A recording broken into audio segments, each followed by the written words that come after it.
Olá pessoal, neste vídeo eu vou mostrar como executar um cálculo de teste do grafeno utilizando o CIEST.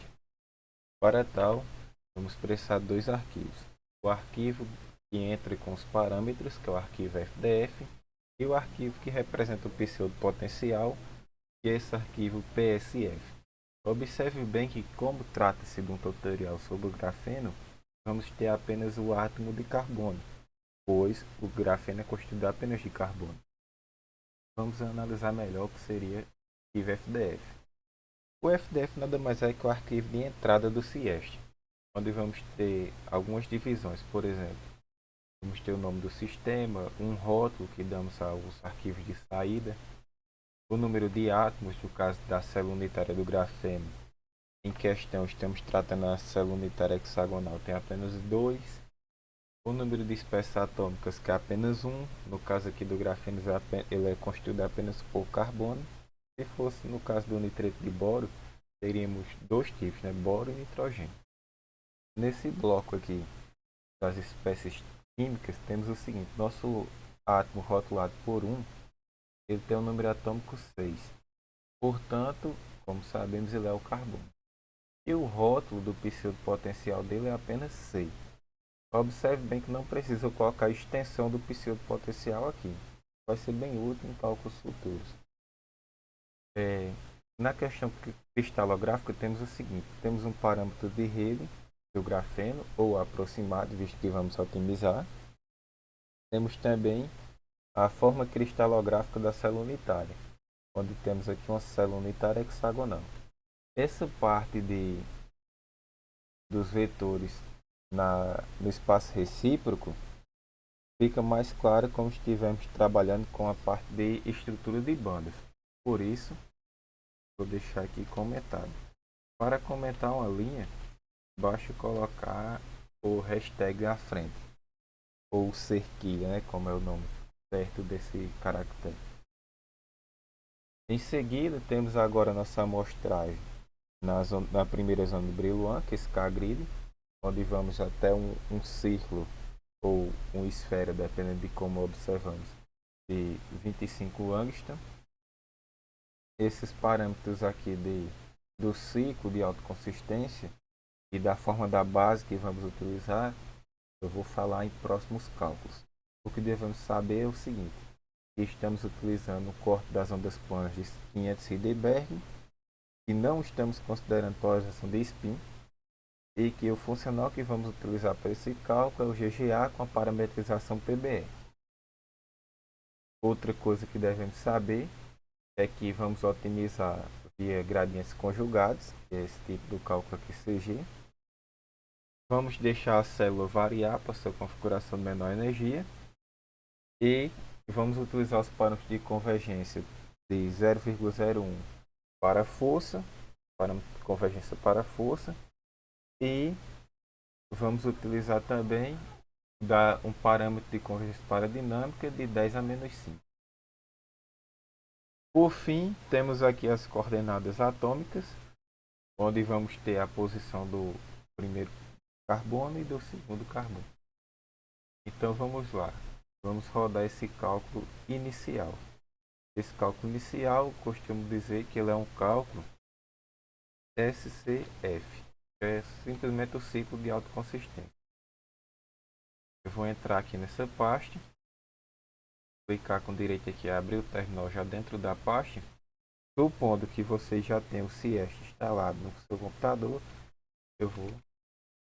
tem também tutorial aqui no canal sobre isso. Eu vou rodar aqui em serial, porque serial é a forma mais comum que geralmente encontramos o pessoal rodando CIEST.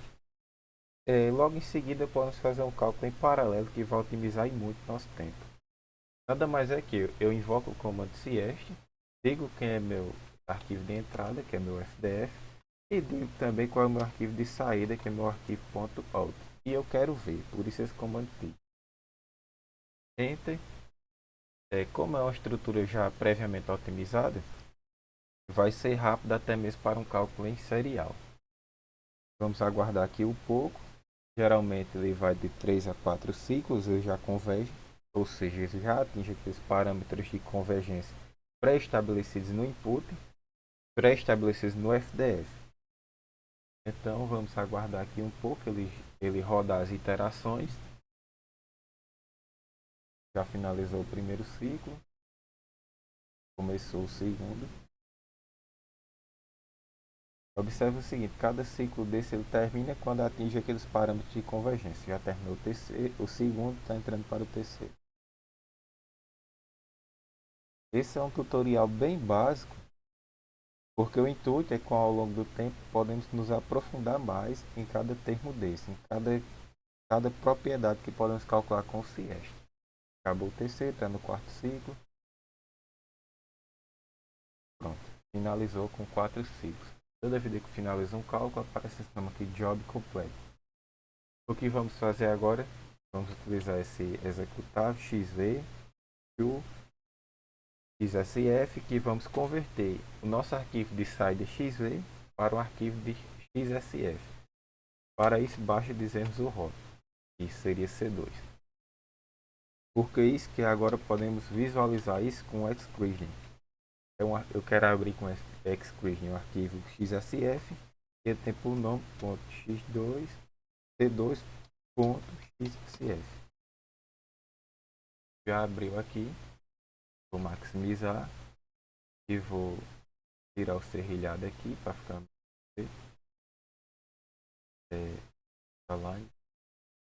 pronto. Aqui temos 2 átomos de carbono dentro de uma célula unitária, carbono e carbono.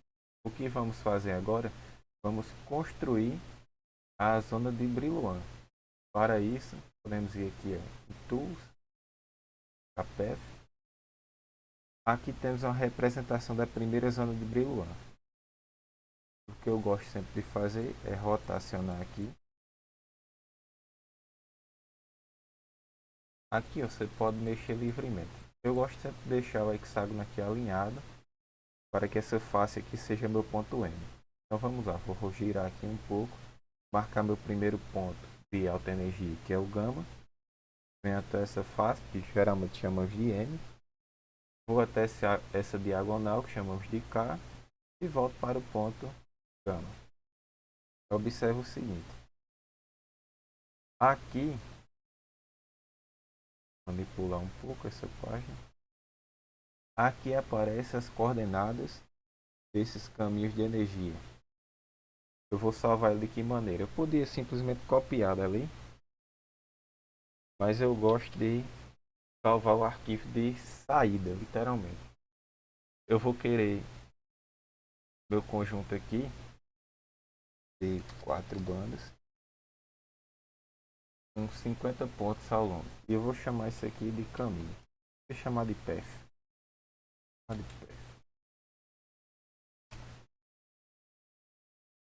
Dentro da minha pasta SCF, agora tem essa pasta, esse arquivo path. Posso fechar aqui. Observe o seguinte, ele está aqui, path. Aqui eu tenho as coordenadas agora em KX, KY e KZ.